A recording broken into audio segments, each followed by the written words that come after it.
大家好，我是于超，这是我新家，我这声音怎么样？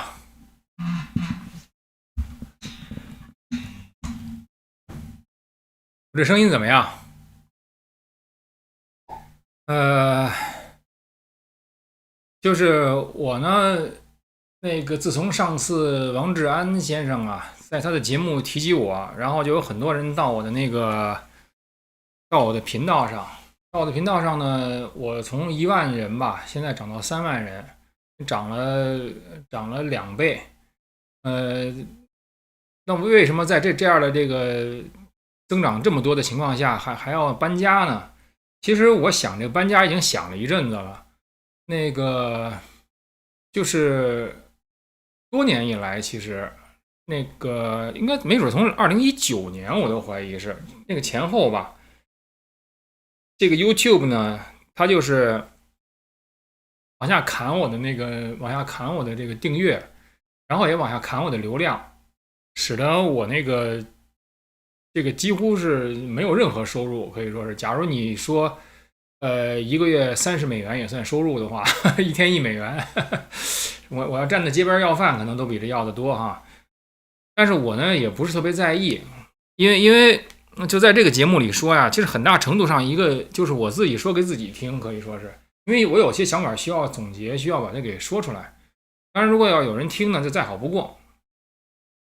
呃，然后呢，就是现在人多了以后呢，我就去仔细查了查那个后台的数据，我就发现呢，就是比如说在一个月之间吧，可能有将近3000人订阅，而 YouTube 能给我往下砍2000人。后来我就好奇了，我就一点一点往前查，我发现最近几个月有的是砍1/3，有的是砍1/3以上。我再往前查，我就发现呢，它往下砍呢，那个数目比订阅的总是多，就是比例是大于1的。比如有79个人订阅，它往下有的时候砍110多人。后来我就意识到，我说这个实际上 YouTube 它并不希望我这个频道发展起来。这个里边我觉得比较关键的一件事情是什么呢？因为不止一个那个观众跟我说呀，说他们这个订阅3、4次，有的甚至订阅5、6次，每次都被那个 YouTube 主动的解除这个订阅了。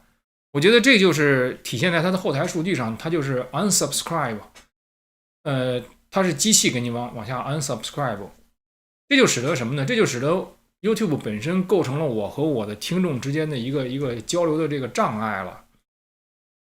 我呢，其实不是特别看重流量，就是当我去在比如说在 Twitter 上面和别人交谈这件事的时候，我跟别人说我不看重流量，对方好像我看绝大多数人都觉得难以置信。他们问我说：“你不看重流量，那你去 YouTube 上干什么呢？去 YouTube 上不就是为了这个获得流量吗？”我跟他们的回答说，我看重相遇，要超过看重这个流量，超过看重平台。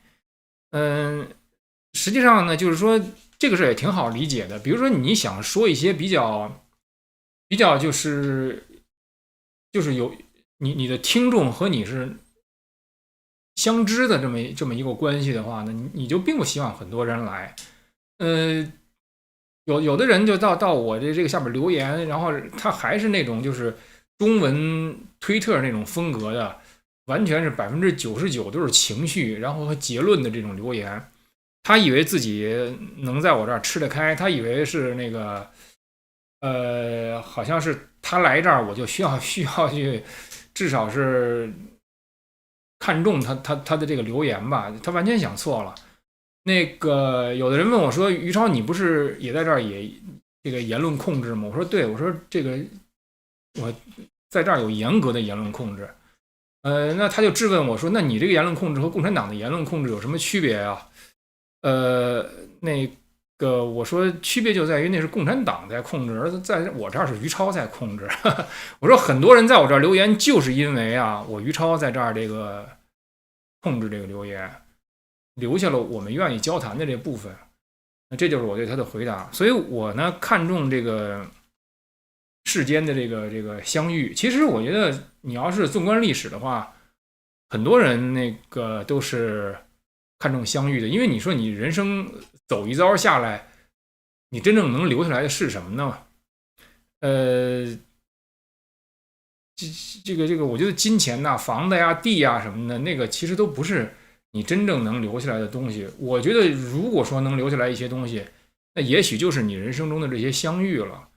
所以呢，就是说我要的是最值钱的那部分，蛋糕上面的那个樱桃，我要的是那个。所以我就不太重视那个 view，不太重视流量。那么 YouTube 它这儿一再的就是往下砍我的这个什么呢？就是这个订阅呢，这个也是我真正下决心换一个新地方，我看一看那个，看一看那个就是有没有好的这个结果。还想说什么呀？就是我就想说，就是我做很多事儿啊，我做很多事儿呢是那个不是基于利害得失，其实我做很多事儿其实是基于内心那个声音。我经常就是仔细想一想，我真正想要的是什么。反正我在人生中，我已经忘了从什么时候开始这么做的了，也许20几岁吧，我记不得了。我就会仔细听一听内心的声音。如果内心的声音说，就是真正的那个我的想法是要做什么，我就会去做。就比如说像现在那个，我把那个频道直接就搬到这儿来了，就花了1个晚上吧，就搬到这儿来了。那块儿的那个订阅还在上升，隔2天上升5个，隔2天上升6个。但是后台的那个呢，是1个月可能有3000人订阅，也就是一天有100个人订阅。被 YouTube 砍到这个程度，我就说算了，我就是到新的地方来得了。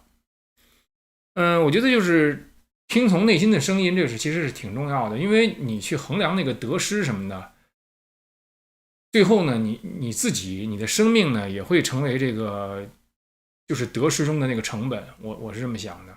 而我不太愿意成为这个得失中的成本。大家说于超，那你看你这一辈子竟是这个颠沛流离了哈，那可能是这样的，就是这一辈子就是遇到的这些起伏啊挑战的确是比较多。但是我觉得呢，就像有一个人在我那个节目下边这个留言了，就说大意是于超是尽心尽意的这么活了。那他于超死的时候呢，肯定也是最舒畅舒心的这么死。我觉得是说的是很有道理的。我觉得是说的很有道理的。那个，所以呢，就是说我在国内去反抗那个中共镇压法轮功啊，其实主要也是因为听从内心的这个声音。在国外呢，我去揭露这个法轮功，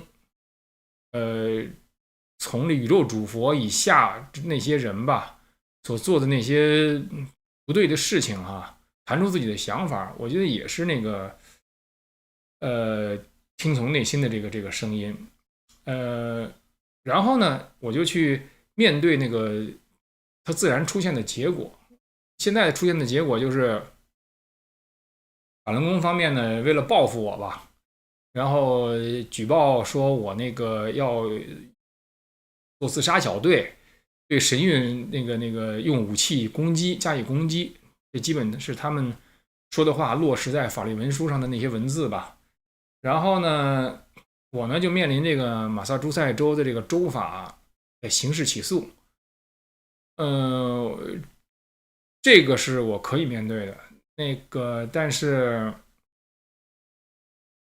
假如说我不去听从内心的声音，然后呢，就是面对这些事儿的时候，一扭头过去了，我觉得我会很快就萎缩干瘪了，我是这么想的，我不愿意那么活着。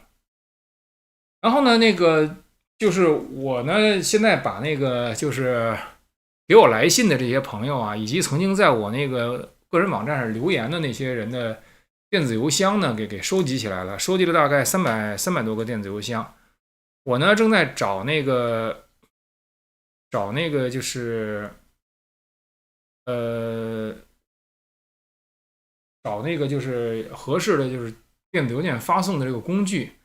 这样的话呢，我会时常的给大家发送一些电子邮件什么的，我们就可以直接联系上，我们的联系就不太会断，这是我的想法。所以如果想和我保持联系的，你就可以给我的电子邮箱发信。我的电子邮箱在每期节目的那个下边的那个description 就是描述里边都有，就是 real 于超 @gmail.com， 你就可以给我发信。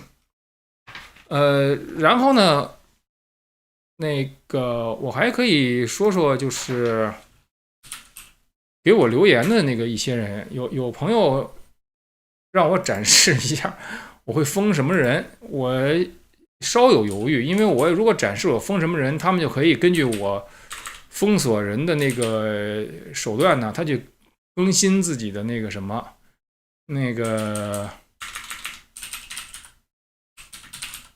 就是编写这些留言的策略。但是我还是展示一下吧。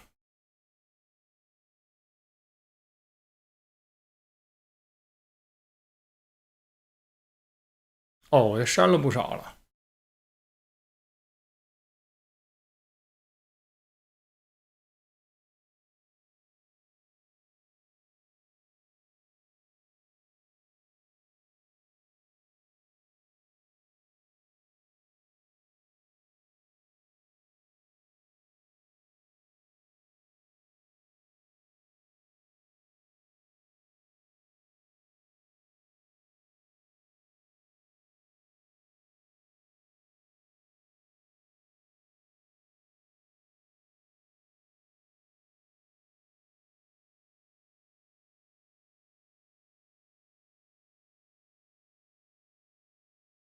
不知道大家能不能看到现在这个？谢谢你敢于说出真相，希望你继续做好节目，让更多的人知道真相。像这种人呢，我就会毫不犹豫的封锁。原因在于呢，就是说我这个地方是相遇的地方，不是你到这儿来无脑捧我的地方。尤其是当你提到什么我们，提到更多的人，这都是警讯。说这个我们就盼着你说点什么了。像这样的话，一般都是五毛的留言。你和谁一个门呢？我就想问一句。你来到我这儿，你就是你自己。你不要说一些根本就是也没有出现在我面前的那些人，拉大旗做虎皮的，好像是有了这些人，你的话就更有价值了。像这些那个留言呢，它的名字经常是两串那个比较长、没有什么意义的文字，这也是五毛的一个特征了。当他说的不是自己的想法，当他说的是这个感谢于超大师做这期节目，让我们看到了邪教的邪恶什么的，这个一般都是那个五毛的留言，就是他们以为捧我，我就会让他们留言出现。你看，这又是两个那个这种名字，这全是五毛。所以呢，就是说我来到这儿是寻求一个心与心之间的沟通，不是跟你这儿这个什么你们我们，我不知道你和谁是一个门。我们，你看啊，他们，所以这种人就永远不能在这儿留言了。这个我没想好是不是要封。看一下这是谁？赵小凤。姑且吧，姑且放行。希望你和王局这些知道内部的人都站出来讲真话，这个我也会封。一说希望你如何什么什么，叫我这指手画脚，叫我干这些事情，这基本都是五毛。因为真正来我这儿交流的人，不是指手画脚叫我干什么的，你知道吗？这个和刚才那个人是一个人。还有一些说的就是说，于超你怎么让我们就是什么得到真相的洗礼啊什么的，这些我全都给封了。因为我自己知道我根本就不是那样的人，我也没有那样的那个就是作用。什么你得到洗礼，你不要从我这儿得到洗礼，你想洗礼去约旦河找那个约翰去，我觉得那个，所以这些人统统都会被我封掉。你看啊，于老弟，尽管你走出这步非常艰难，但你却得到了大家对你的尊敬。这个他又代表大家说话，就像这种人我都会封的，你知道吗？不管你尊敬不尊敬我，这人封不封啊？这个人张梨花封吧，因为他这个师傅心想，原来都是这么信口开河的，怎么这次不灵了？这个暂时的给他删掉吧，反正这基本就是我处理留言的原则。还有一些人最近看有不少是基督徒在我的节目下留言，他们又模仿着基督徒在这说话，然后呢，那个有的内容我看像是 ChatGPT 生成的，就像 ChatGPT 刚一出现的时候我就开始用了，我使用 ChatGPT 的熟练程度要超过你，所以呢，你用 ChatGPT 生成的那些东西呢，我也会认得出来。哎呀，就是我就说一说我为什么要搬家，然后呢，那个我也希望就是我的观众能够就挪到我的这个频道上来，咱们看一看在这个频道上能不能那个就是建立一个更加紧密的这种关系，然后呢，也可以给我发电子邮件，这样的话我也可以建立呢跟你们直接的电子邮件的这个联系。我就说这个人生相遇其实是一个很难的事情。嵇康当时这个被杀之前，他弹那个广陵散呐，其实是弹给天地听的，因为只有他会弹。然后他弹完了以后呢，就说：“哎呀，后悔没有把这广陵散传给那个一个向他要广陵散的那个一个人。”然后广陵散就此绝迹了。所以我觉得就是对于嵇康来说呢，他和天地有那样的沟通，他也不太那个什么，不太那个感到遗憾。像李白说这个那首诗怎么说来了？就是相看两不厌，唯有敬亭山吧。就是说能他两不厌，就我也不厌倦敬亭山，他想象敬亭山也不会厌倦自己。那他意思是什么呀？他意思是厌倦这个世界嘛？你说是不是？李白纯粹就是一反社会，我觉得像这种那个著名诗人，你看他写的诗那么美啊，其实内核是反社会，你知道吗？那个什么那个花间一壶酒，独酌无相亲，你说大家都混得挺好的，是不是？他跑上无相亲，你说这不是反社会是什么呢？所以就是说，这些那个亘古以来的孤独啊，都是被这些像李白这样的人所感受，所那个什么吧？啊，赛利什说你大意嘛，原话我记不得了。你要跟随神嘛，你就得与人为敌，赤裸裸的反社会的这种话。但是我很欣赏那个，所以呢，这个我也是。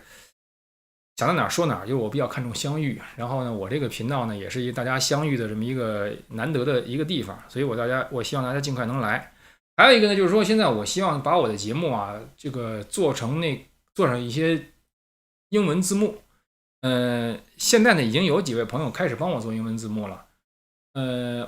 我呢是已经有那个就是粗制的这个字幕，粗制的字幕呢是用人工智能生成的。